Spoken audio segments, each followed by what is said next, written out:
U.S. Secretary of State Antony Blinkin is on a three-nation visit to Africa this week, currently in the Democratic Republic of Congo.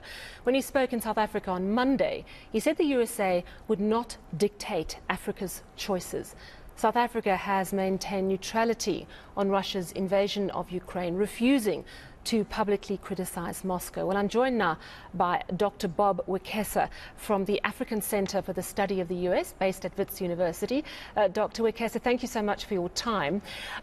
Talk to me first of all about Antony Blinken's mission in visiting South Africa this week. What was really his aim, and do you think he achieved it?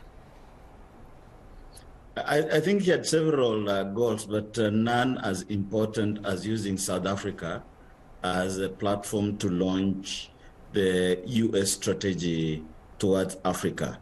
A new strategy, a brand new strategy that has been in the making since Biden took over power in the U.S. in early February. And I think to that extent, therefore, he partially succeeded, but not, I say only partially, because there's been already contestation that that strategy seems to counter America's geopolitical competitors, particularly Russia and China. But to the extent that it's been able to launch a robust strategy that touches the key bases of politics, economics, environment, and so forth, was a success.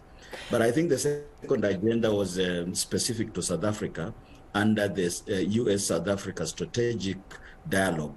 And that seems to have been with very mixed results, because as we saw at the press conference where Minister Pandor was, it seems there was contestation as to whether South Africa should take a stand against Russia or not. And I think there we see a measure of much of kind of some failure on that particular agenda. I want to come back to that in just a moment. In a nutshell, how would you explain the USA's new strategy towards Africa and South Africa?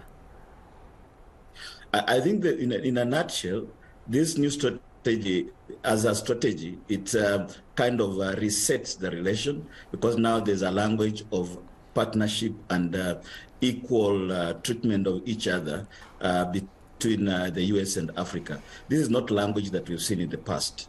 That's the strategy part of the document, of the 5-page document.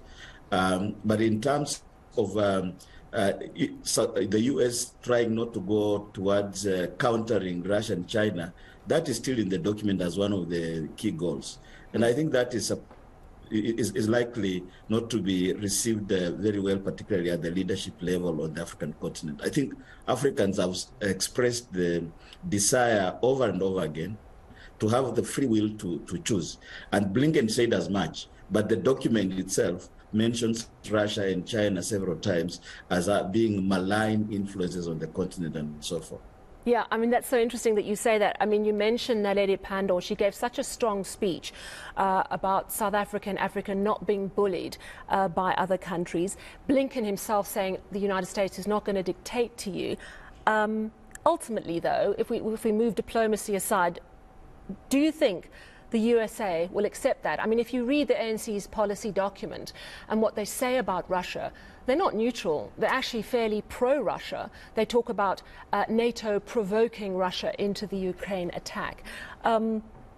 Where's this going to go? I mean, will we get to a point where South Africa will have to pick a side, if you will? I think South Africa is already picking sides in this battle. South Africa has attempted to stay neutral, because even as it attempts to take a position that is quote-unquote pro-Russia, South Africa also has a lot of connections with the U.S. If you just look at the number of American companies on the African continent, in South Africa particularly, there are over 600 multinationals here under the American Chamber of Commerce. And so there are very strong economic links already. I don't think China and Russia have that much of an economic influence here. And so in that respect, South Africa has to deal with the U.S. But at the same time, at government level, I think South African government and the party do realize that some of the economic benefits they get from China and Russia can also not be done away. A good example is the Chinese investments in the mineral sector, in platinum particularly, and copper here in South African diamond industries. So it looks like I don't see South Africa actually eventually choosing one side and sticking with one side. The influences are strong and from all directions. Puts us in a difficult position. I want to get your comment. You mentioned the fact that the USA quite frequently mentions what they see as malignant forces in China and Russia. Do you agree with the USA? Do you think that China and Russia are potentially damaging forces for us here in Africa and South Africa particularly? I think to some extent that will have a measure of truth in it. I think what we've seen is, for example, Russian mercenaries, military agencies being hired in places like Mali, in West Africa and so forth, to engage in armed conflict. That might be considered malign influence.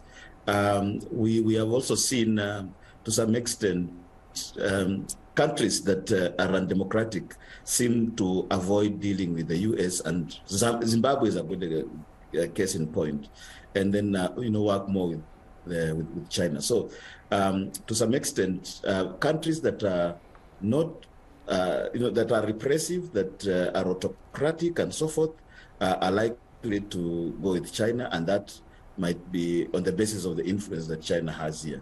But at the same time, I think one has to be careful to say there are certain public goods that China provides that the U.S. hasn't provided, particularly in terms of building of seaports, of roads, of infrastructure, and so forth. So even, in fact, information and communication infrastructure, much of it on the continent now has been built by the Chinese. So it looks like, again, it's a very dire situation of one can't pick one side and leave the other. Because, again, African countries also benefit a lot from the U.S., from USAID programs, from PEPFAR, which is a program that helps with HIV/AIDS, with counterterrorism, insurgencies, and so forth.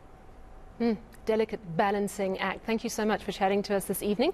Dr. Bob Wekesa from the African Center for the Study of the U.S., based at Wits University.